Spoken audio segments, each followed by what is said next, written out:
Hey, welcome back to another video. I was just crying at the end of the last one, so my eyes might look a little weepy. I got a little time yet before they're done with lunch. Inside there to check my mail, so figure I'm on a roll here talking about some pretty deep stuff, and I still have some hot cocoa rise coffee mix, mushroom coffee mix stuff here to drink. And I should finish getting this down because this is my 5th day in a row on it. I have enough for 30 days total.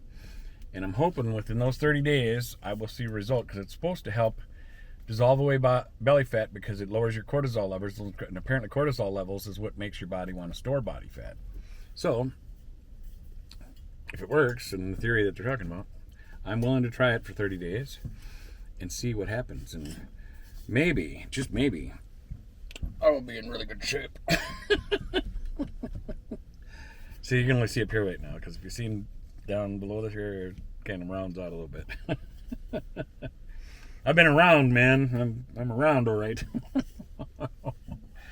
So, doctor told me to watch my weight, so I put it out where I could see it. What do you think of that? That's another one my karate master used to tell us. I got a lot of jokes from him. So here we are outside the library, finishing up my hot cocoa rise coffee mix. And it actually ain't too bad. I don't like coffee, but mixing it with my hot cocoa, it's all right. I can drink it. If it was just the regular coffee by itself, it was too bitter for me or whatever. But so we'll just keep doing it with the hot cocoa. Sorry, I got the snifflies at the end of that last video. I was getting teary-eyed and stuff and emotional. Reliving, sharing with you viewers, if you watch the video, you know, because it'll come out before this one, that I was just reliving the last moments with my dad, as he's in his last time on Earth here or whatever. Good stuff. I think what I shared about that, could really actually help a lot of people understand some things in their own life, depending on what they're going through. I know there's people out there that have don't have closure with their life and parents and stuff, that have had different trials, and some people choose to hold it against their parents because of how they were raised and the life they were given. And what a lot of people don't realize, the way I look at things is, especially once you become an adult and stuff, it's tough to say, because, not everybody's able to open their mind up enough to search with an open mind. And sometimes hurt or disappointment or hate or whatever those feelings can be so strong, they're hard to break free from.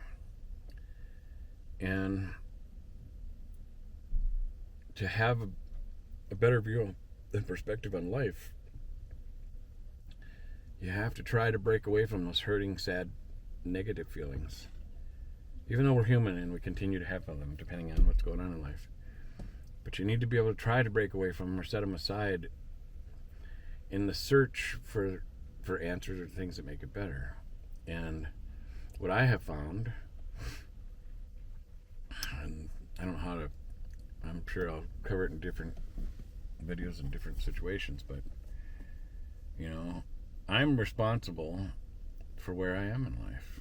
It doesn't matter what happened to me in my past. I'm an adult living my own life, and I was an adult living my own life years ago. So once I realized that, when I was in my teens into my 20s, I was still trying to figure that stuff out. Whether I've been like, well, I wish my parents would have done better, raised me better. I wish my dad was in my life more, or whatever. And I hadn't got to know my biological father at that point or whatever yet. And from that experience, I got to learn a lot of stuff. And I got to learn that I am responsible for every moment of my life. It's my responsibility if I want to be happy or sad or whatnot. If I'm going to hold my life and my struggles against my father and my mother because they got divorced, or how my dad was, or or different things that happen. Am I being me?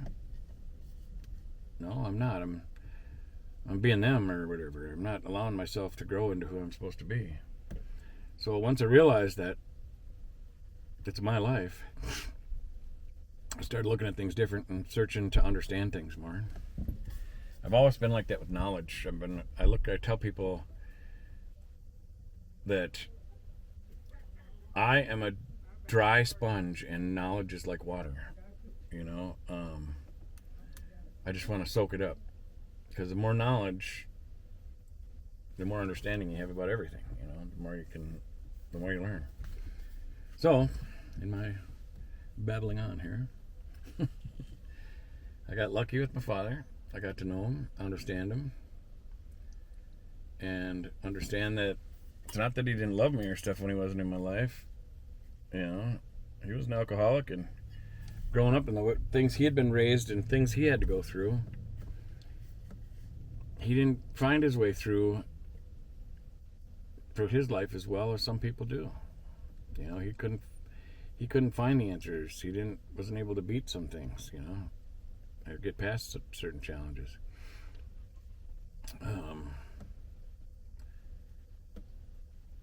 And I have been super duper blessed throughout my life, because in my process of seeking for knowledge and answers, I have looked up to some pretty big people and tried absorbing their knowledge from them. And when I say big people, I mean the knowledge and their aura and who they were. I don't know. I just tried to get as much out of everybody I meet. I try to share as much of the best and positive I can of myself, and learn each person I meet in the time that I'm allowed with them. And if I can,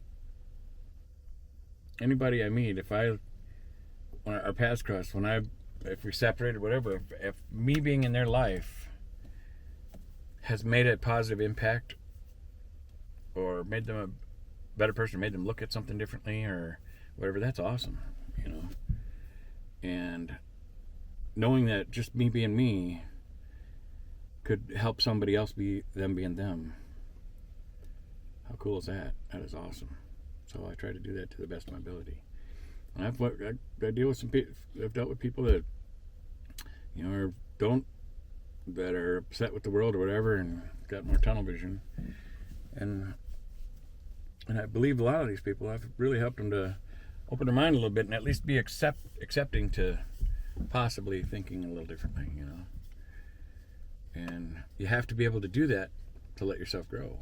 If you keep tunnel vision and nope, this is how I'm seeing it, ain't no one changing my mind, and that's where you're gonna stay with, and if you want to run into that, a lot of times I get around that. I just communicate with people well. I find a way to get them to be like, I never thought about it like that, and then all of a sudden, that you just got that key to open another door that makes them think, hey, maybe there is something outside of the way I was thinking about it, And sometimes that's all it takes, just for them to start exploring themselves more, to heal themselves or whatever, Gosh, I hope this is understandable to some people.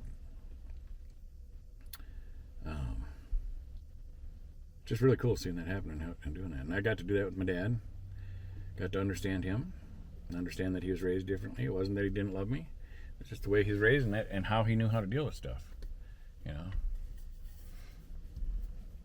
karate master, I'm talking about looking up the big influences. Well, first before I met my karate master, as I was growing up, and I started, all my cousins and uncles, or my older uncles and cousins, they'd always, as a kid, when we'd go to our family functions and stuff, they'd always be playing slap hands, going, "What, Bruce Lee, wow," and stuff. And I looked up to all of them, all my uncles and stuff. And because they'd be moving quick and slapping hands, then I thought they were like superheroes, man, moving the way they were smacking their each other around and stuff. And they didn't even know what the heck they were doing. They just watched Bruce Lee movies and thought he was cool, how fast he was and stuff. But as a kid, I didn't know that, so I was like, wow, man, all my uncles and cousins, man, they're all hollering about this or talking about this Bruce Lee guy, and they're all moving their hands fast and stuff. Man, they know stuff, you know. I got to know this stuff. Who is this Bruce Lee guy? You know, and that was the influence because I was impressionable. I was a little kid. So I started watching Bruce Lee stuff. And I would, when VCRs came out, and so many people might not know what that is, but it had a big old cassette tape. You might not know what a cassette tape is. These are things from the olden days. We had 8 tracks that were a music cassette tape that were big. Anyway, the VCR, VHS tapes were a real big version of a cassette tape. Kind of like if you know what a CD is. Oh my gosh, this is great stuff.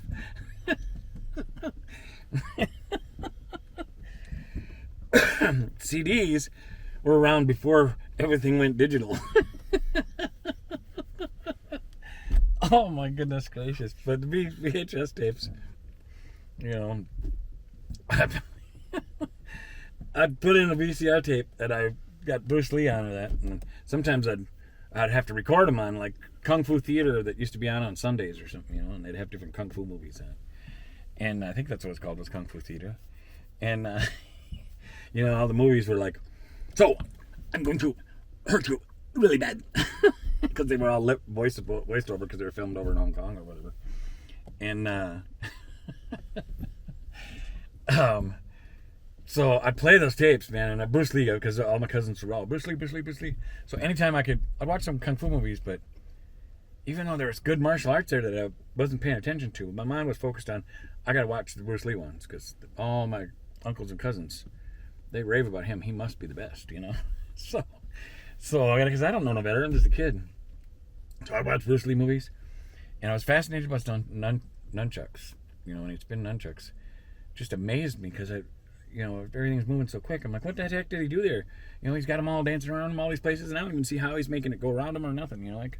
So I'd hit play, and right when it come up, I'd rewind it to right before he started spinning the nunchucks, and right before he pulled them out, and then from there I'd hit pause, and I'd look at how he's holding them, and then I'd hit play pause real quick, you know. So then I was trying to jump a frame at a time, but play pause, and I was probably going through 10, 20 frames at a time or something, you know. And then I'd see like staggering movement to get ideas of where the nunchuck is moving from different angles and stuff, you know. And that's how I learned how to spin nunchucks. And I got really good at it, you know. I could spin them suckers. I could make them dance and all this kind of cool stuff. And then I had these oak octagon nunchucks, and I drilled holes in the bottom and then some holes in the side, because, you know, I didn't know about filming and sound effects. So when Bruce is spinning them, they're going through the air. Well, not that he couldn't cut wind with them and make them whistling sounds, but it made it more dramatic, and I'm pretty sure they added those sounds in. I'll have to check into that, because I don't know, because he was incredibly, amazingly fast. So I'll have to see if you could actually hear him breaking wind, because when you spin a pipe or a long rope or something in the air, if you spin it just like a helicopter cutting through, you can hear it cutting through the air going.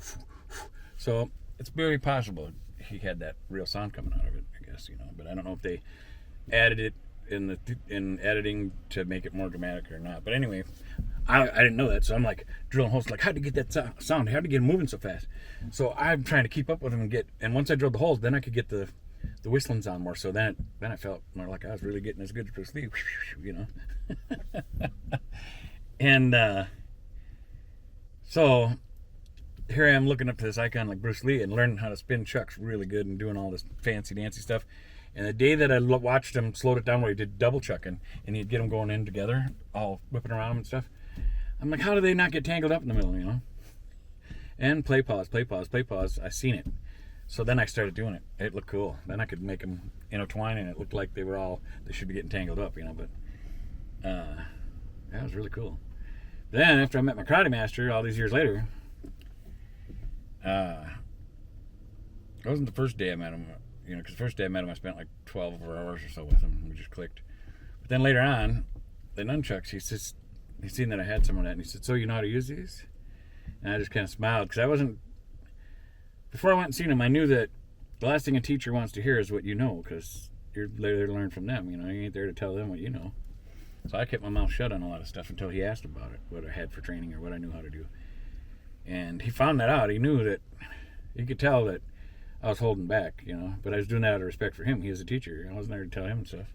So then he started picking my brains, like, what did I know? You got any training? And I said, boxing. I'll tell you some stories about that. But I don't want to get too sidetracked. I'll have to do a video about when I first met him, because he was an awesome dude. Love that man too. What another great influence in my life. I was so blessed to meet my friend, my buddy, Paul Steve Lannon. He was an awesome dude, man. God, he was awesome. But that was a godsend getting to meet him. Another good influence in my life. Really, really wonderful influence. He had so much wisdom that I just soaked right up. God, I got off track there. But anyway, yeah, he asked me about the nunchucks. That's where it was. So, to use these. And I was feeling really confident, like, wait till you see what I can do with these. Because I wasn't just said I can do it. I wanted him, once he asked me, I was like, woo, I get to show off,